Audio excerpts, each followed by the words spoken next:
everybody, Jerry Taggart here. Now be sure to watch Chris and Leicester Till I Die TV by subscribing on YouTube and following them on social media for all the latest Leicester City news and information. Come on, you foxes!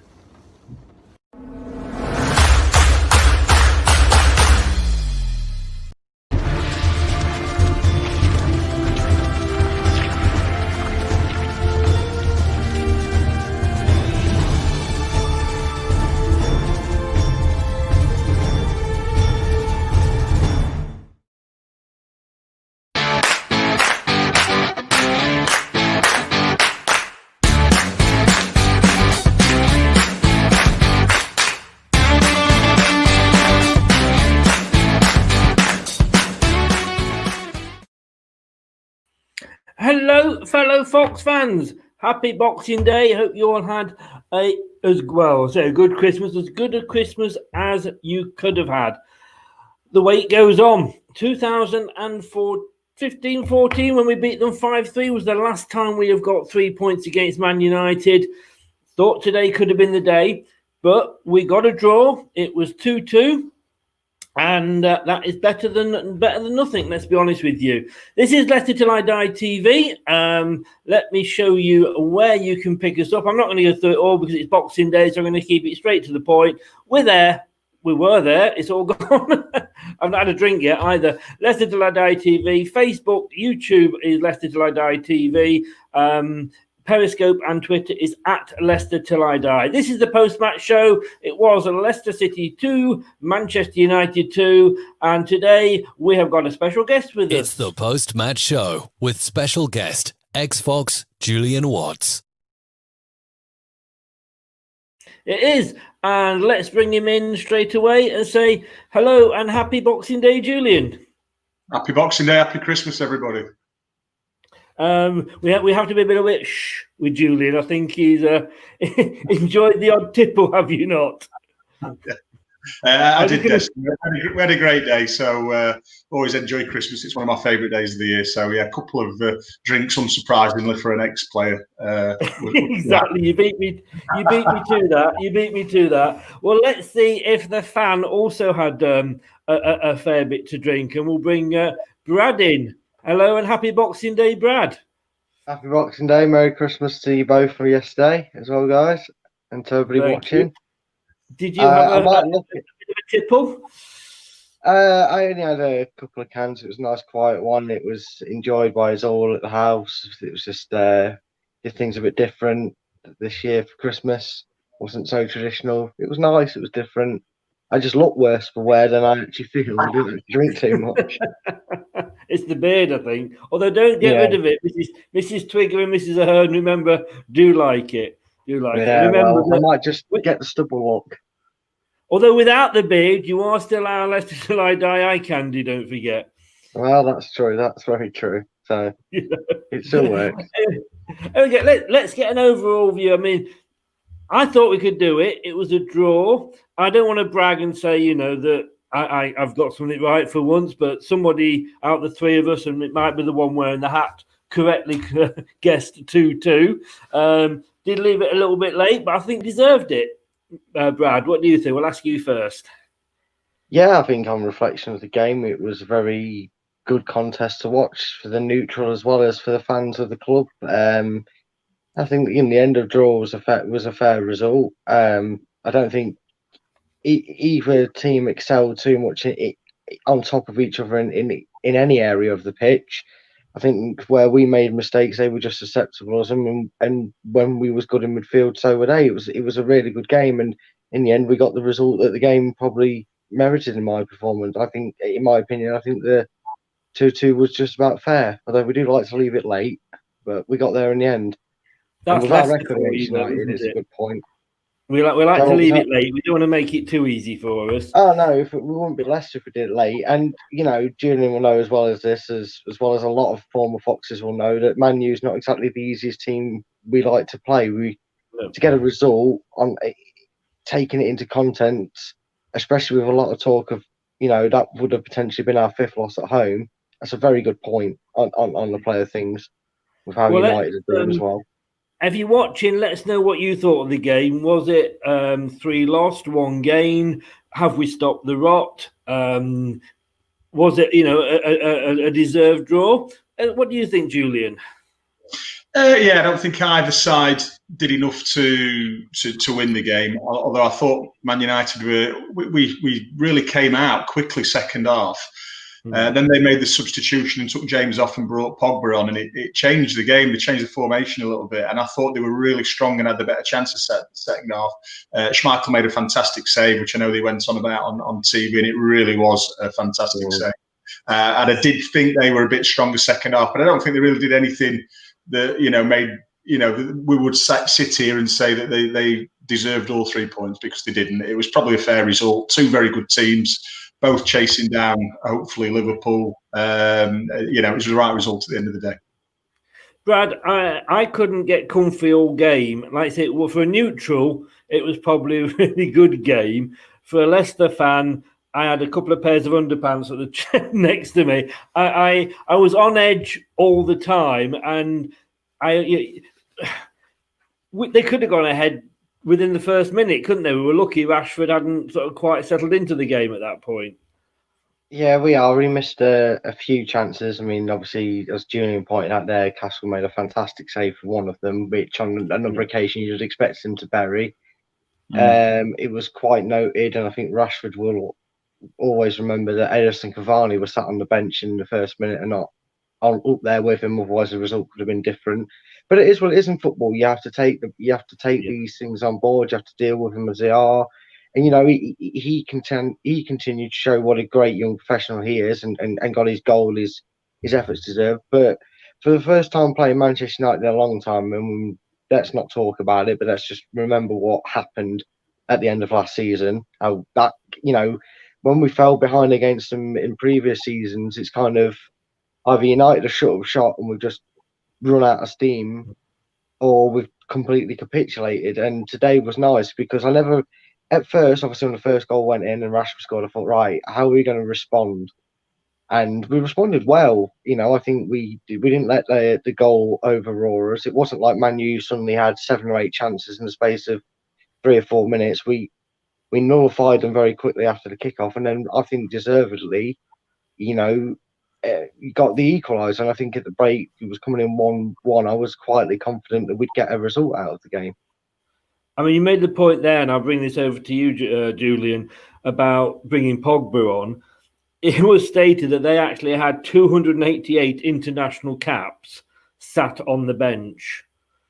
And I think that's probably, and we've talked about this a lot before, about us being a top 4 club and a top club, and we are. It's a fantastic club, Leicester. But when you're looking at what they have sat on the bench, and and that's where the strength of the top teams. I know there was a bit of an argument after the match about would you sign for Leicester or Arsenal between Scholes and Savage, and I sort of get where Paul's coming from, because this still historically perceived as a top 4 club, and we're not.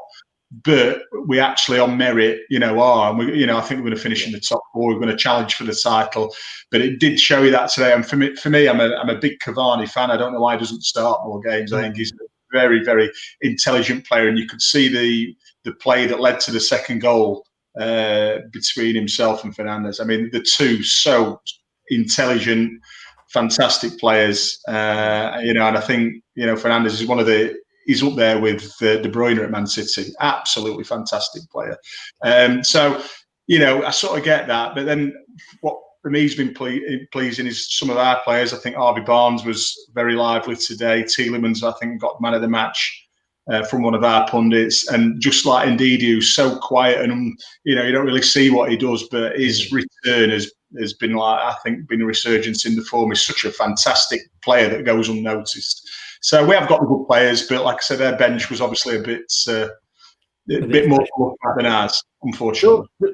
Just to pick up on the point that you said about Rodgers, and I missed that because I didn't particularly want to listen to them after the match because I'd got all the web stuff to do. But no, without name, I was actually on Talk Sport this morning doing the warm-up show with Max and Craig, I think it was. It's certainly on the YouTube site, Leicester Till I Die TV. You can hear my dulcet tones on Talk Sport. And they said to me then about Rodgers going to Arsenal and always being linked with Arsenal. And I said, well, at the moment, would he want to be linked with a smaller club? But you have got the point that Arsenal, even if they get relegated, would still be perceived as a bigger club. Leeds, wherever they've been, will always be been perceived as a bigger club than us. But I think if Rodgers stays and does what and fulfills the potential that we've got here at Leicester, there's no. I think he can go do better than Arsenal. I think he could be, looking at a PSG or a Barcelona. What do you think, Brad? I think maybe Barcelona is a bit of a step. That's a very prestigious position. How Ronald Koeman's got that, I don't understand. But that's just my opinion on Koeman. But you make a point. On the perspective of things, if you take out where they are in the season and what they're doing, what would be seen as a greater achievement on the grand scheme of things in the right here, right now? Would it be going and managing Arsenal and getting them into Europe by any means necessary, kind of like they've been used to the last couple of seasons, kind of taking any European competition that gets their way, or does he stay at Leicester and make them a top 4 stature for next season? Which one's more appealing to him? Because you can talk history all you like. We've won the Premier League; they haven't in the last 5 years. So who's the better right now? Who's the better developed club? Who's going in the better direction right now? Can he turn that around at Arsenal? I don't think you can. I think it's proof that it doesn't matter how nice you are or how well you seem to get on with the players. I don't think at Arsenal the issue is the manager. I think the issue is the players. But we're not here to talk about that right now. So, that's just, if me personally, I'm a Leicester fan, so obviously I'm going to say Leicester, but if I'm trying to be as neutral as possible, I'd say the exciting journey is at Leicester more than it is at Arsenal. Yeah. At Arsenal, there's, maybe in a manager sense, there's a lot of platforms already laid at Leicester, and, you've got a bit of a gel, so it's maybe a bit of an easier task in the grand scheme of things. It's easier to keep a team like Leicester in the top 8 than it is to really rescue Arsenal. So I think Rodgers would stay here, and I just think, he's never going to rule out a job like that. Yeah, moving on. Talking of Rodgers, Julian, for the first time this season, picked the same starting lineup as we finished with last game. That made a nice change, didn't it?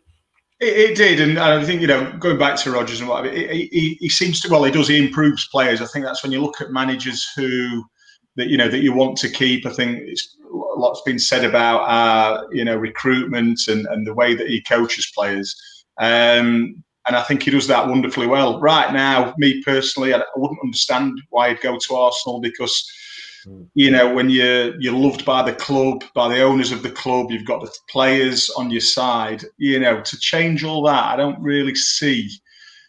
Me personally, I see a lot of players who moved on in the time, and back 10, 15 years ago, it was all about a bit more money.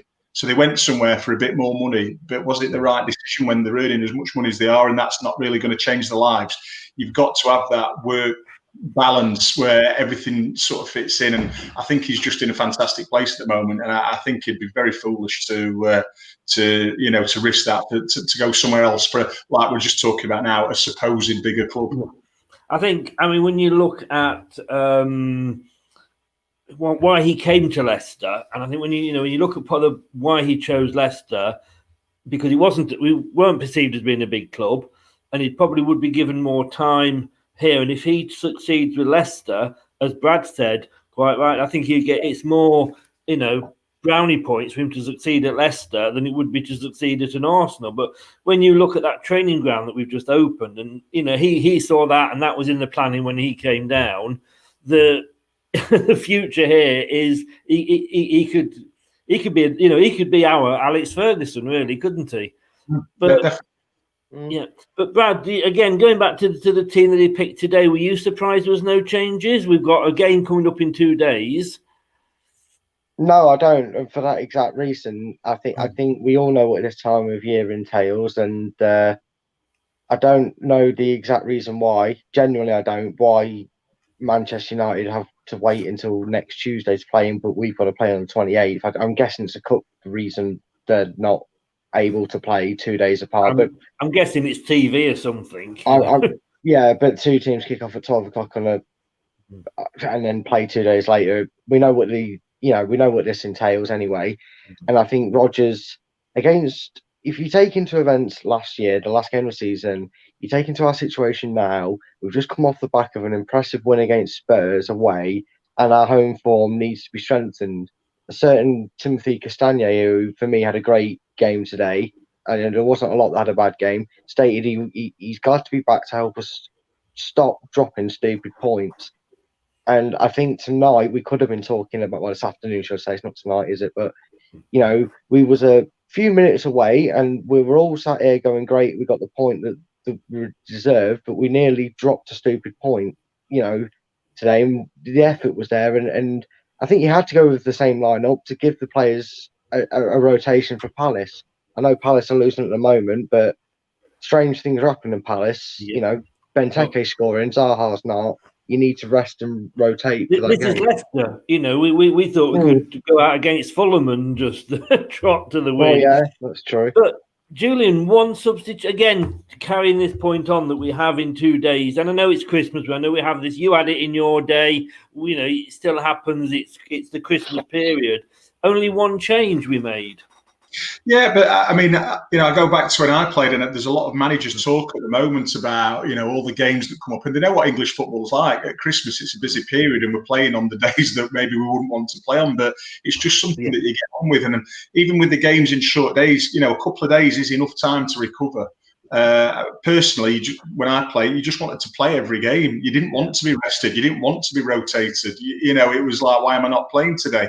So, I think physically, I mean, they're a lot better, in a lot better state than we were at the time. And, the way they live their lifestyles now. So they're so much fitter and quicker and physically able to do it. And we did it. And I think it's a bit of a poor excuse. It's just English football. It's what we like about English football. We get to the Christmas period, loads of games, which is great for the supporters and for the professionals. It's what they do for a living. So, I just think let's keep the games coming thick and fast. I don't think there's, we only made one change, but it just gets you that sort of consistency. And I thought we showed, as Brad alluded to, the fact that a few years ago we might have gone one down to Man United and capitulated, and today we didn't. We fought back.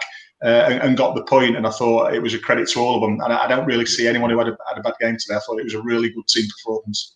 I think it was, and I agree with you both on that point. I think we've always said, as much as the result is obviously the Golden Fleece, the performance, you don't mind. It makes losing a little bit easier if the performance is good. Brad, looking forward to Palace and the fact that there was only one change made. Those players that have been used whilst the players that have been there now have been injured, even if they do come in, we've got nothing to worry about, have we? No, because like I said, in a weird sort of way, we've put in such good hard working effort and got the results with these numbers down, and these players have to step up, and they've stepped up and done the job, that we can sit here now, unlike seasons before, and go, it's fine. If a Mendy comes in for Ndidi, for the first half or first 60 minutes, to let him get a bit of rest, in the weirdest sort of way, football, cliche is a funny old game. And although we suffered with injuries, probably at the most perfect time when you're looking to rotate players, or you see it as you're going to have to rotate players, we've got a situation where, because of care and consideration for returning players, we're going to do it regardless of the fixture list. And it was just, we've got a lot of confidence. It's nice to see. And I think when you say you play Tottenham away and Manchester United home, you come out of that with 4 points. You've got to go into that Palace game thinking whoever steps in, if they're replaced for that game for fitness reasons or to come back better and keep them fit. We know Soyuncu's going to play, so we know someone like Evans is going to get a rest because, Brendan stated that before this game was even kicked, that Soyuncu would feature in one of them. So it's a good time to be playing us because we've got the right sort of players back fit and looking sharp. That was something I've noticed, that they've come back and have not got like a 2 or 3 game slug about them like normal returning players do. The likes of Ndidi and Castagne look like they've not been out. And Mendy has, and Thomas has when they've come in and stepped in, and Fuchs. So yeah, I'm looking forward to Palace. I'm not too fussed about the side he puts out anymore. I'm going to say. I'm going to bring in a couple of questions in a second from. No, you can't speak today. No questions. The post that we've just had. I've been thinking about answers while I just play this. We're back in the few seconds. Hi, Alan Smith here. Be sure to watch and listen to Chris on Leicester Till I Die TV. You can also subscribe on YouTube and various social media channels. Up the Foxes!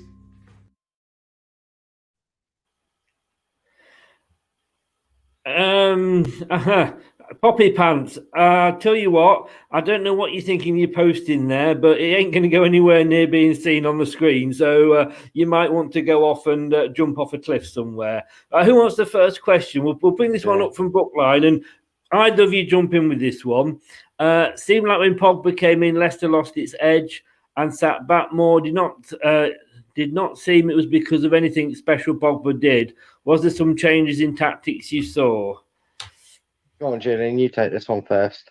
Yeah, I mean, James is a wide player, very exciting, prospect talent, but they brought him off and brought Paul on, who is, I mean, he sort of played in that position, but he is more naturally a centre midfield. So I just thought it made him a bit stronger in the middle of the park, and they did get on top of us from that point, but just probably because he came in narrower and made it more difficult for Tielemans and Ndidi, who didn't have as much time in the second half as they did the first. So it was just that. I mean, it was interesting that they brought Pogba on and he made a change for them, and we bring Perez on and he's involved in our goal as well. So both substitutions, you can say, can be applauded by the managers, because they at some point changed the game, like Pogba coming on and strengthening them in the middle of the park, and then obviously Cavani coming on and being so creative with the goal, and obviously Perez for us. So yeah, it was just that. It was just a different player coming on, and then it made them sort of centrally a bit stronger than us, and I think that's where they sort of got on top of us in the second half. Well, Brad, for you then, you've got this question. Roger's philosophy of football is best suited at Leicester, and the front office will also provide him with better support. Arsenal ownership is a car crash. It's a poison chalice, Arsenal. You look up, I remember, and today's opponents were somewhat of a car crash in regards to how they were going in form and going through managers. They're a poison chalice to go to Arsenal. Right now, it's kind of like the Watford job. You're going to go there, and if you're not getting them in the top 4 within 3 games, you're sacked. And it's ridiculous. Yes. And, you just don't want to go there. He's right with his comments he made. I think that Leicester suits him. Leicester suits him down to the ground. He's got a great working bunch. Like I said, the cohesion's already there. And, there is fans out there, and they're entitled to think that and have an opinion where they might say, well, yeah, maybe Leicester's a bit an easier job because the foundation's already laid.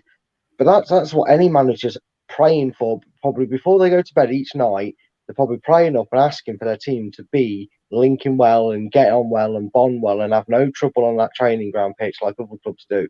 Because, that's what you have at Leicester, and Pogba brings his own thing to it. But when he came on today, like Julian said, there must have been a change in shape from Manchester United, because I just felt we were dragged a little bit wider and stretched a little bit. And in the end, it kind of paved the way to their goal, because Pogba and Cavani, when he came on, stretched that midfield a bit, offered a bit more, and they created a gap. I mean, the only slight concern I'd have about our performance overall today was I think about 3 or 4 times they got in the same way, a little flick inside pass. I know their goal was a bit fortunate off Bruno Fernandes. I don't think for any Sundays or any days of the week that he meant that to go as crisply as it did to Rashford for the goal. But yeah, he definitely brought something to his day. But our response was good because we brought Perez on and never gave up. We kept going. I've got a question for Julian, and I'm glad you're on today, Julian, because I don't know. I presume it was, although you meant to do it on BT, you'd be seeing the same game, the same pictures. and I've written this down with with Julian in big letters next to it. In the 52nd minute, we got a free kick. One of their players was behind their wall, knelt down with his legs stretched out, and I don't know if you saw that. Now, as a defender, WTF? I mean, what the hell was that all about? It's something that we're seeing more and more because of the free kick they can put on the wall. And I think in our day you stood strong, but you didn't jump up. Whereas these days they do, and they're worried about the one under the wall. But it's just an extra man that you've got to move out of a position. So again, for me, with technique getting better, do we need to do that? I'm not so sure we do, but that's the way that it seems to be going, and it does. When you're watching it, it does look quite comical. Yeah, I was praying. I'm going to be honest with you. I was praying one of their players would step back. It was like what you do in a playground as a kid, innit? You kneel down behind somebody and then go backwards and go over you. I mean, what I presume it's because did they jump, and I suppose if we kick the ball underneath the wall, is there to stop it? It did look comical. I've got to be honest with you. We've got one here from Brookline. Bruno gave Madison in the geometry lesson today. I always say ahead of him. Oh, Julian. Brad, I'll give you that one because you're Perez's favourite number one fan. Perez has now been earned the Christmas title of decent substitute. That's where I'll go. I'll be festive this time and promote him from squad player to he's becoming a very impactful substitute. Okay, there you go. That's me. Merry Christmas towards Perez. There's my gift to him. But against Madison, drop Madison for him. I mean, there was a lot of change today. You could see that both sides seemed to try and cancel each other out with how they switched things up. At some points, Madison was almost in a 2 with Vardy. I don't think Madison did a lot wrong today. No, I don't think there was anything special from anybody. I don't think it was a weird one in the sense that you didn't have maybe a standout star in anywhere. I mean, if I was to probably pick one from both sides, I would say maybe on Ndidi and Luke Shaw for United. They both got about a bit and both put in some vital tackles. But Madison did all right. I wouldn't start Perez over him. That's for damn sure. It was 80 minutes, Brad, before we made the substitution, the one substitution. Yeah, 10 minutes of Perez. That shows how good as a team we were performing, that we didn't need to. Yeah, it does. It shows the great, the great workload that they put on and how they handle it and how they spread it out to not overwork players. Because the one thing you could do at this time of year is never know when to stick or twist with your training strategies. How many days you get them in, when do you get them in, when's the best to handle it. And the lads clearly handled it very well. I mean, I know he obviously got the assist that paved the way for the point in the end, but you wouldn't, if hadn't come on and the player who came off for him was there and the thing, you'd have expected the same outcome. It was that good to watch as a game and not too many blotches apart from their goals, really, on a decent performance. So, Julian, again, the next point here, I don't know, I'd rather drop Tillemans for Pratt. Again, I mean, this is the good thing that we're looking at these things and going like, could you? But if you did, Pratt's going to do as good a job for you. Yeah, and I think that's probably the good part of the squad now. Like Brad said earlier, we've had our injury problems and we've now got all these choices to make. And for me, so going back to what he's just said, what we've just talked about, Maddison. I mean, Maddison for Perez isn't the option. You would swap Perez for Albrighton, but Albrighton's a very consistent player. Probably not got the ability that Perez has got, but he's going to deliver 7 or 8 out of 10 week in, week out, whereas Perez will be up there and down there. Maddison's a classic number 10 with the Tielemans and Pratt. I mean, then I don't think that would change the team, which is great because that means, if one's injured, the other one comes in and nothing really changes. And that's where you get the consistency in your performances. Whereas, like we've said, we've had all these injuries and that's probably where it's helped us, where we've still maintained at a level and we're still in the top 4 in the league. And that for me speaks volumes for the squad. Our Our cup runneth over almost, really, doesn't it? We've gone from one extreme where we could hardly put a 11, or fill the substitute bench, to completely the other way. I got a Facebook user here saying, "I wish Maddison would stay on his feet more than going down easy and putting the team under pressure on the opposition counter." Either of you go for that one. Do you think he goes down easily? I think, of course, he does, but you could probably list, and it's not something I like to see, but there's players. Every team pretty much has one in their squad. Fernandes is one for Man United. Grealish is oftenly accused of being a fallover for Villa. There's probably more, but off the top of my head, I'll just name them three. Maddison in that three, where they annoy the absolute heck out of you to keep your mouth clean over Christmas. Santa's watching for next year. About time, Brad. About time. Come on. Yeah, I know. But, yes, he does go down easy and he does win soft free kicks at times, but that's what they're employed to do as central attacking midfielders. And like I said, it's not something I'm fond of. I don't like seeing a player go down too easy. I'm the first to kind of scream, "Oh, get up, Maddison. He hasn't touched you really." Or some free kicks, I kind of go, he's brought that a bit. But that's what he's done. That's his clever mentor in the game. That's the way he's developed. He grew up as a kid. He's using it well, and he does win us free kicks, and he does make defenders, when he wins free kicks in decent positions, make needless fouls. It's part and parcel of the current situation of football and how it's played. I don't like it. No, I don't. But I get on with it, and I appreciate it. It is a part of football at the moment. But he does go down too easy, in my opinion. Two comments that have come in here, not on the YouTube show, but just personal messages. My brother, as mentioned earlier in the pre-match show, my brother-in-law and his two sons are both Man United fans, and he said, to give credit where it's due, Harvey Barnes was outstandingly good, man of the match for him, and that's coming from a Man United fan. And a certain Ryan James Isaac, who Brad knows very well. Any chance? He did highlight the Berries assist, but he actually put, "Lol, you drew to a side we put 6 past." And you lost to us. Actually, I'm just sorry. If you think I'm looking at the floor, I'm not. I'm just actually looking down the table for Tottenham Hotspur, because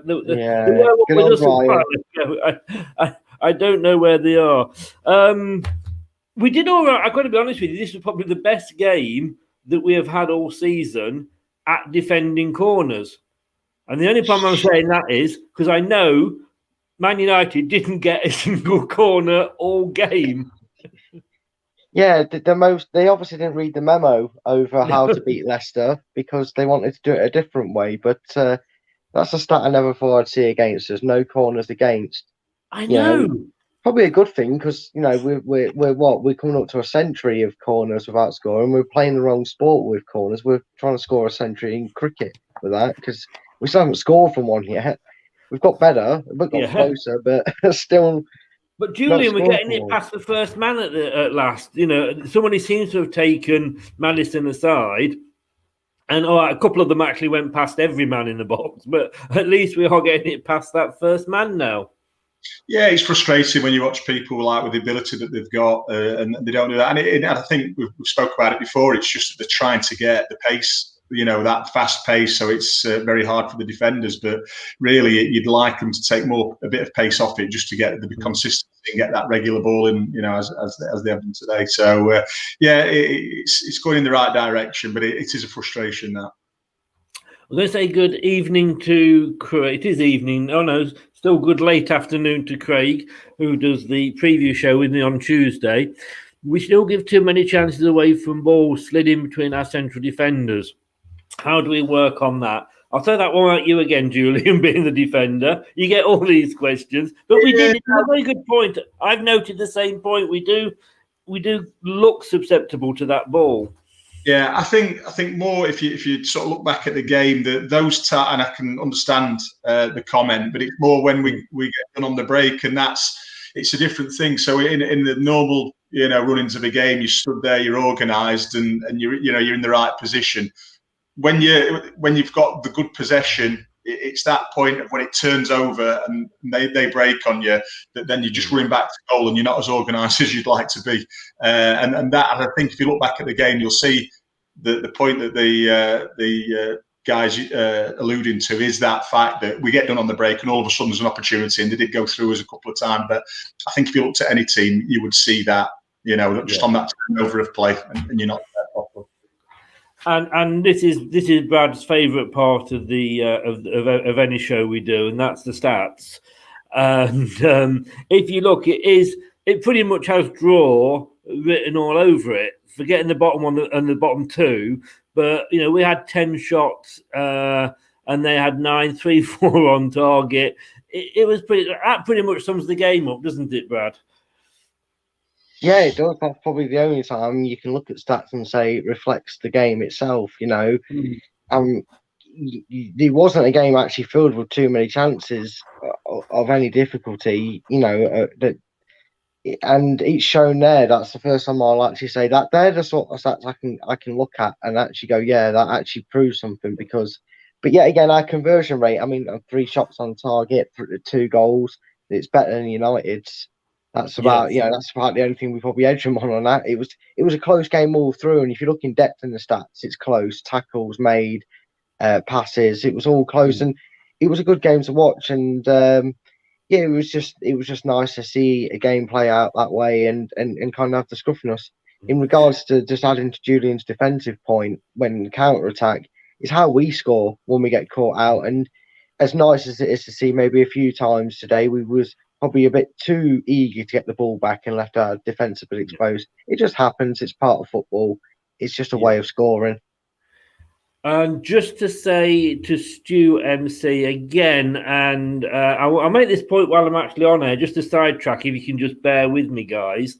And that is, I have been notified I think it's 5 or 6 times in the last 2 days about the language that some of the members are using in the group. Stu McSee, there's no way with what you've just typed in there that I'm ever going to show that in this live chat. And every swear word now is being highlighted in the group. And I know it's a football group, and I know you've got to expect a bit of banter, but when the words that are being used and the way that they're aimed at other members of the group and players, etc., it's just getting beyond a joke these days, and it is going to be an instant removal from the group. So, Stu, if you want to reword that, I might put it up in the group, but certainly not the word you've used there. Sorry, guys, just wanted to make that point because Facebook are coming in and just jumping over me and removing remarks. I don't agree with an awful lot of what Glenn Hoddle says, and he's probably almost sent me to sleep in the second half with his commentary. But he did praise Fofana, and as good afternoon, Kurt says there, Fofana did brilliantly defending when Man United countered through. It's still hard to believe that this guy is only just turned 20, and he wasn't even supposed to be a starting defender for us. But you can't drop him, can you now? Surely, Julian. Again, defence. So we'll come to you. Yeah. No, he's done ever so well, and it goes back to again, the recruitment process at Leicester seems to be fantastic. Obviously, the new training ground and all that, and that's happening in the background that ends up, on the pitch for the first team. I've said before, he's a fantastic prospect. He will make mistakes because he's young, and that's part of the learning process. And I do think all players, particularly defenders, they get better with age because they make the mistakes and learn from it. And if he does learn from his mistakes that he is going to make, so every now and then he'll drop a clanger, but it'll just make him a better player going forward. And he's a very, very good prospect. Right now he fits into our first team, and at some point I'm sure he would pull out and he'll have a breather. But going forward, what a fantastic player, and it'd be one that we really need to keep hold of. Oh, definitely. Ivan, welcome back, Ivan. You were on the pre-show earlier in Sierra Leone. Not that I'm jealous at all, but probably a lot nicer there than it is here. I'm happy for the draw. Like I said, I went 2-2, and I would have taken that at the start. And I've definitely got one here for Brad now. It's keeping it quiet, so you toss up which one it is. I, Brad Julian, of course. Chris, my wife, says, hello, boys. That was a bra my advert. name's first, lads. I'm not bragging. Not bragging, but my name's first.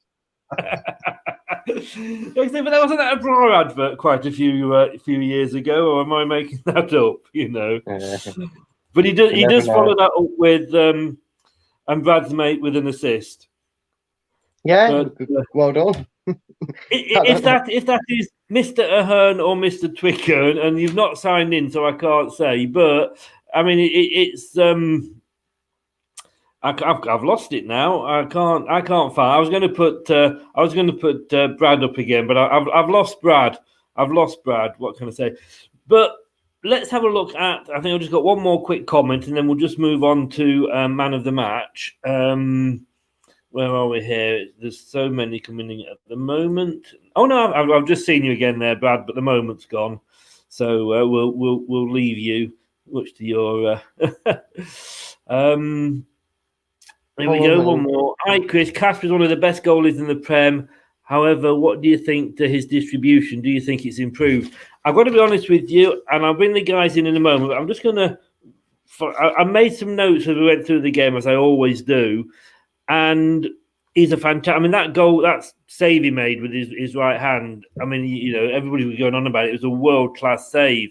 But my God, he can't kick for toffee. And it hasn't improved over the last however many seasons. You kick back to him, it goes out. It goes to one of their players. It's just, is nobody working on that with him?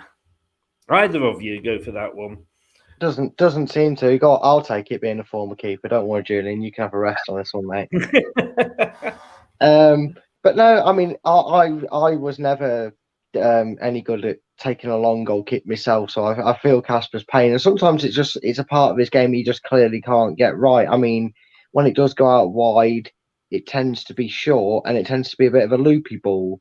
It tends to be you get a bit aerial on it instead of power and distance on it. And I think the rule change where he's allowed to have his teammates in the box with him has helped that situation. I think in the nicest way possible to Casper, because I used to actually have a centre back take my goal kicks because I just couldn't get the distance on them that they were wanting. It's nothing, and it's a frustrating part as a goalkeeper. You want to be perfect in every area of your game, but I think it's come as a good weapon for Casper to be able to knock it to someone like Evans or Fofana or Soyuncu or Fuchs or out wide to Justin or whoever's there. It's kind of taking that strain off him a little bit. And it is what it is. Like you said, it's been years, so it's not something they've obviously not tried to correct. I'm sure he's tried to correct it, and it is what it is. I think, like I said, the rule change has helped it, and maybe Brendan's gone, all right, let's not worry about that. We'll nip that where we can, and if you get a good kick out, it's a bonus, because he's got a few assists from his kick over the time, so he can get it right. And they've just let him play the new rule and take that responsibility off him in the nicest way possible. I mean, I am nitpicking with that. I mean, this is Casper we're talking about. Oh yeah! What a save, Julian! What a save with his right hand and went down. I just think with keepers, I mean, the people who wanted to play football and didn't have the ability to play out always became keepers. Sorry for that, if I got you in that. Yeah. It's only in the last 10, 15 years that they've sort of had to use the feet a lot more. So keepers always used to like to come out on a Friday and play in the five-a-side and think they were great strikers, and not many of them were. And it's probably unfortunate that with Casper, it just, you've either got that ability or you haven't. Like Edison has got it in spades. But then you would ask yourself the question with Casper, would you rather have Casper or Pickford? And I would have Casper every day of the week because Pickford can play. But, at the moment, he's making mistakes and he's not the same keeper that Casper is. And, I won't swap him for anyone at the moment. I'm surprised he's still here because I'm surprised people haven't come in for him. That, like we're just talking about, might be part of it. But for me, I'd take what we've got rather than saying, I wish he could do that as well, because he is a fantastic keeper and obviously loves the club. Totally 100%. Like you say, I mean, every aspect, if that's the only fault he's got, it's not bad, is it? I mean, he can save penalties. He's a good shot stopper. He pulls off worldy saves, and he hasn't gone anywhere else, like you said. And I think that a lot of that's possibly down to the relationship he had with the boss when he before he sadly passed. We know how close they were. But I think that's not just him. I think that's with a lot of players as well that have been here a long time. But before we move on to the man of the match and the ratings, a quick comment here from Kurt. Good evening, Kurt. Afternoon, morning. I'll cover them all. I think Casper is often put under pressure from some of Evans' soft passes. Evans won me a couple of times with his passing at the back today. We do, and I wrote that again. I wrote this down. We do seem to fart about with it at the back a bit, don't we, Brad? We do, but it's become a natural part of our game. I think we're all very used to the fact that we like to. Patience is the key. I think is the shortest way to answer that. And Manchester United were just the same at the back. They probably had a few moments, their fans, where their hearts were in the mouth, especially when Vardy stole it in the box or when he was near the box and that. And it does happen, and you do invite that pressure, but it also just shows the calmness and the ability of your players. If you're willing to play that way, you've got to have. You've got to be assured of yourself, and you've got to have good quality there. And it wasn't. Everybody made a bad pass at some point today. I didn't get everything right, and Evans maybe did make a few softer passes, but I'm more reassured than not when he makes a pass backwards that it's going to go to who it intends to. I wasn't overly worried with his passing today. Yeah, I think it's harder for me. I mean, a Facebook user was put here. Wish supporters would stop moaning. You'll never get that, I'm afraid. No. As a supporter, you pays your money, you support the club. You're allowed to have a moan if that's a different opinion to yours, and you consider that moaning. That's what it is. I mean, I think certainly I've become more critical since I've started doing these, because I'm looking to pull points out. To ask the questions. So I can say, with the Casper thing, it's nitpicking because of what he is. But Julian, again, we will go to man of the match in a minute, but Christmas, 2 games, we've got Palace to come, but we played Spurs just before, we've played Man United now, 4 points. You'd have taken that, wouldn't you? Oh, absolutely. And I just think, obviously, winning the league, everybody, the fans moaning, it's just the expectation that the club's got, which is great. Because, I remember when I signed, we were in the middle of the championship. I think we were 9th or 10th in the league. And, you look back at that, the pitch was dreadful. And, and the way the club's come on in that period is absolutely phenomenal. And, we are catching up with the big boys, and that's not an easy thing to do. You can throw money at clubs and they don't all come back or stay as strong as we have. So, the nitpicking's not a bad thing. It's just where we all want the club to be to the best it can be, and we all got these expectations on what's happened in the last 5-10 years, and it has been a fantastic journey. So it's just that, and it just means that we're in a wonderful place. Definitely, expectations have gone up without a doubt, and I think you look at our opponents today. I mean, every time it's Ollie, they want Ollie out. Ollie's doing bad. Ollie's a rubbish manager. He got them to 4th and in the Champions League last season. He's got them to 3rd, almost 2nd. He's got a game in hand this season. Like you say, you moan, but it is all about expectations. But looking at man of the match now, this is what Alan went for. Alan who does my game stats and picks my man of the match for me straight after the game. And he's gone for a manager for a rating of 8, team rating of 8, and Yuri Tillemans as his man of the match. Brad, yes, no, agree, happy, disagree?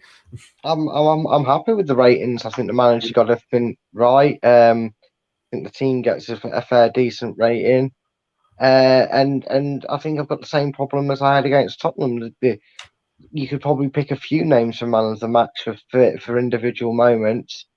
It was one of them games, and you people might have a different man of the match to that. I mean, off the basis of the full-time whistle, I think Yuri Tillemans and Harvey Barnes were the 2 names that got the most shouts. I think if I was to pick one up for the effort and attitude of today, and just never seemed to give up, I'd have to give it to Barnes, because he always seemed to try and press, no matter where he was on the field, and he's just showing how much he's developed over the last 6 or 7 months. A lot of criticism came of Barnes that he was running and running and running and looking good, but he wasn't contributing too much towards the goals. He's got 7 goals now this season in all competitions.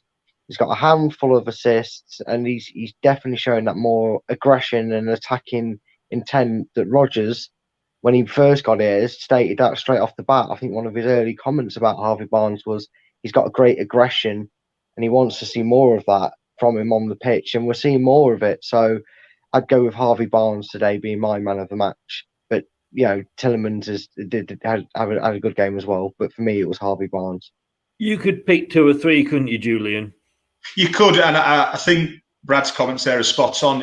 No one really sort of leapt out and was head and shoulders above everyone. It was a really good team performance. So the 8 out of 10 for the manager and the team's probably about right. Although I think, like with Brendan bringing on Perez, who obviously changed the game and got the equaliser late on. But I'd agree with that. No one really stood out. I'm a massive fan of Ndidi. Just love what he does. But one of my favourite players in the last few years in the Premier League has been Fernandinho. So you can see what the way I look at a game. For some other people with fantastic strikers about. But and I thought Tillemans was great. But I think Barnes, definitely. He's come off the bench recently and done well, and then he's now getting his chance. And like you say, he's obviously listening to the manager and putting on the field what the manager wants from him. But I thought he looked like he had that edge to him today. So he did ever so well. I think it was just an all-round good performance, and like I say, four points from those last 2 games. You can't complain about that at all. Palace coming up on Monday. We've got to feel confident now for that, haven't we? You'd like to think it. I mean, not to jinx it and say what I said after the Spurs game, that with Leicester have always, since the day I was born, been the most consistent of being inconsistent. But we've just got 4 points out of our last 2 games, and I always believe in the mantra that you back up from your last game. Well, we've got a point from this one, so Palace, you got to win it. You get that win. Don't care if it's 1-0, 90th minute. Don't care how it's done on the day. But we got to keep this momentum going, because this is the busy period. This is the crunch time, and if we can still be up there, I mean, I don't know if it's re-kicked off, but I saw at half time that Southampton are drawing with Fulham. I'm just checking now. That's so you just I'm seeing these results scrolling, interrupting what I can see, and I'm sure as you guys have just all looked up there, so I know you guys have got an eye on it. Julian, they're like, yeah, you got me. So we're just seeing how vital this point will be. If you come out of Palace with 3 points, it's not for then you can look at it as a bigger collective, because then you go, well, hold on a minute, we've just got 7 points out of Tottenham, Man U, and Palace. That's how you kind of got to examine it. So we've got to go to Palace, and although I think we'll see changes in the Palace game, I don't think you'll see too many changes. I think the most pleasing thing about the performance is they didn't look knackered, did they? They didn't look knackered when they came off that pitch at 90 minutes. They didn't look knackered. And I think, maybe if it wasn't for the fact that maybe you wanted to go with a bit more pace rather than accuracy with Perez being a bit quicker than Albrighton on the wing and making that late substitution, there won't be too many changes for Palace. So I'd fancy that squad to be fairly strong. I think you could probably say, Brad, that the current players probably weren't enjoying the liquid Christmas quite as much as the ex-players were. No, probably not. Probably not. I think they had very contrasting diets the night before the game, because no one had a bloated turkey or beer belly on them, did they, for the game? Like they might have got away with in years before. Finally, Julian, good news is it's away on Monday.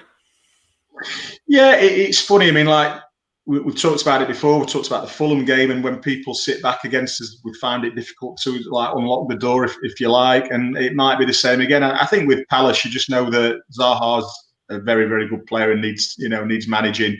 Benteke started scoring, which I felt sorry for him over the years, because he was and is a good player, and obviously confidence can be a massive thing in football. But after these 2 results, we should go there and get the right result. But it's not cast in stone, or so we'd all be fleecing the bookies.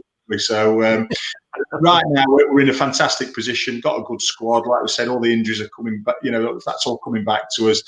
Bit of consistency. Great result today to come back. And nick one at the end again. A time in the past when we might not have done that. So everything's looking good, and there's nothing certain, but we should go to Palace and get the right result. Okay.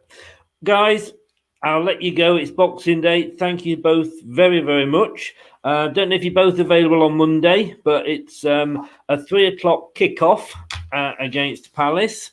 And we get a 3:00 and it's not a Saturday, it's a Monday. The only time they give us a 3:00 kickoff. You're welcome to join us again if you're free, Julian, but obviously understand if you're not on Monday. Should be. Enjoy the rest of Boxing Day, and we're still second. Thanks very much, guys. Take care and stay safe, and like I say, enjoy the rest of the day. Yeah, will do. Yeah, Cheers. thanks, Julian. It's been great. Thanks. So, thanks very much to both Julian and Brad there. Facebook user, still not sure who you are. Good night, guys. Loved it. Cheers, boys. Enjoy your Boxing Day, and to you as well, Kurt. Enjoy whatever you are doing. And I think this one was for Brad because whether Tate Tatnum is a pseudonym of Mrs. Twigger and Mrs. Earn.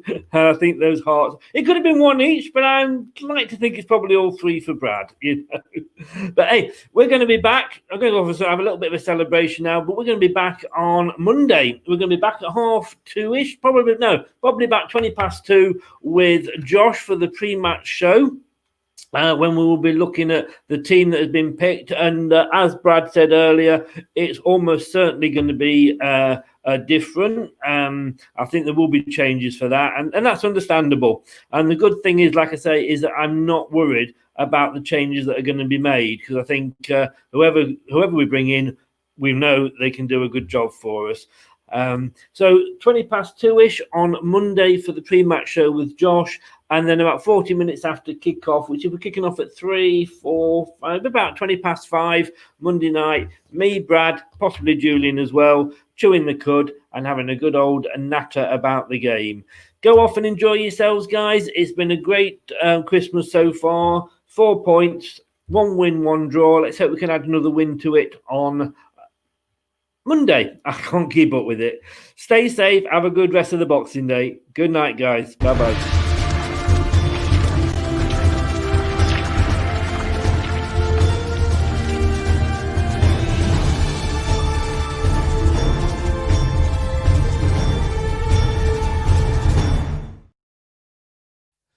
Thanks for watching Leicester Till I Die. This is Chris saying goodbye, and see you next time.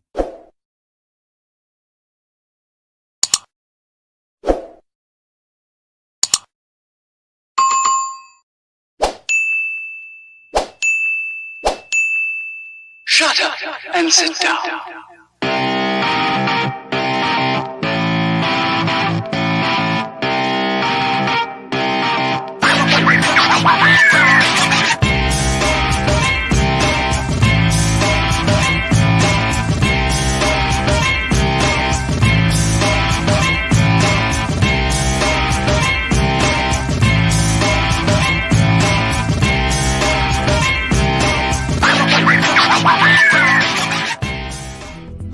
Thanks for watching. These videos are tremendous. You better like them too, or I'll be back.